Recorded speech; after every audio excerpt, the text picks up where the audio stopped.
वही बता दें आपको कि बालेरी और माइनिंग में भी सुर्खियों में रहने वाले बीजेपी लीडर यहां जनार्दन रेड्डी ने भी बीजेपी से अलग होकर अपनी अलग पार्टी बना ली है। बता दें आपको कि रेड्डी ने यहां कल्याण कर्नाटका प्रगति पक्ष के यहां नाम से एक अलग पार्टी बना ली है, जिसमें आपको ये भी बताते चले कि कर्नाटक इलेक्शन में इस बार इस नई पार्टी के 40 उम्मीदवार मैदान में उतर रहे हैं।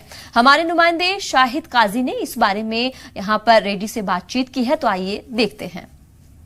कर्नाटक की राजनीति का एक बड़ा नाम जनार्दन रेड्डी इस वक्त एक नई पार्टी का आगाज किया है। उन्होंने बीजेपी में काफी लंबे वक्त तक उन्होंने काम किया है, काफी बड़े लीडर माने जाते हैं, कई बार वो मंत्री भी रहे हैं और विधायक भी रहे हैं। उनसे बात करते हैं क्या उनकी पार्टी में खास बात है, जानने की कोशिश करते हैं। सर, पार्टी बनाने की वजह क्या रही? तो अभी पुराना बहुत हो गया ना, अभी मैं 3 महीने हो गए पार्टी भी बना है। अभी सारे कर्नाटक में अभी 30-40 कैंडिडेट्स भी अभी लड़ रहे चुनाव में। सर, आपने कल्याण कर्नाटक का नाम रखा है, क्या हैदराबाद कर्नाटक लिमिट आपका टारगेट है? मैं पार्टी के नाम तो कल्याण राज्य प्रगति पक्ष थे सारे कर्नाटक के लिए। तो सारे कर्नाटक स्टेट कल्याण होना, इसलिए वो कल्याण राज्य प्रगति पक्ष है उसका नाम। वो कल्याण कर्नाटक के लिमिटेड नहीं होते, वो सारे कर्नाटक का। सर, क्या वजह रही है आप इतने वक्त तक जो है बीजेपी से जुड़े रहे हैं, आज अपनी पार्टी बनाए हैं? कर्नाटक की अगर हिस्ट्री निकालेंगे तो ज्यादातर जो है इस तरह की पार्टियां कामयाब नहीं रहे, फिर भी इतना बड़ा कदम आपने उठाया। तो भारतीय जनता पार्टी को मेरा जरूरत अभी नहीं, इसलिए मैं तो सोचा मैं अभी सार्वजनिक वो पब्लिक लाइफ में पब्लिक लोग मेरे को मानते, तो इसलिए मैं पब्लिक को मेरा जो कुछ ड्रीम्स है कर्नाटक स्टेट के बारे में, तो वो फुलफिल करने के लिए मैं पार्टी बनाया। तो क्या सर, आप कितने 224 में से कितने सीटों पे आप कॉन्टेस्ट करने वाले? अभी एक 40 सीट होते हैं।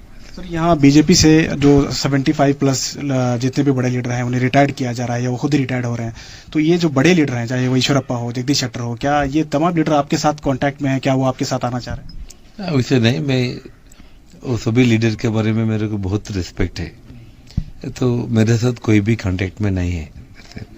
आज आप उदय सिंह साहब से मुलाकात करने के लिए आए, कोई खास राजनीतिक पहलू है सर? नहीं, उदय सिंह जी अभी सारे कर्नाटक में वो कर्नाटक क्षत्रिय समाज के लिए बहुत बढ़िया, बहुत अच्छा काम कर रहा है। ऑर्गेनाइजेशन भी बहुत अच्छा, अभी सारे कर्नाटक में अच्छा नाम भी बहुत अच्छा काम कर रहा है।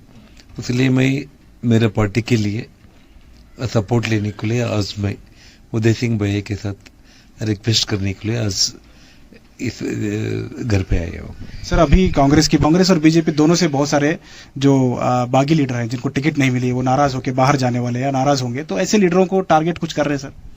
तो मैं किसका भी टारगेट नहीं किया, किसको भी मैं इन्वाइट भी नहीं किया।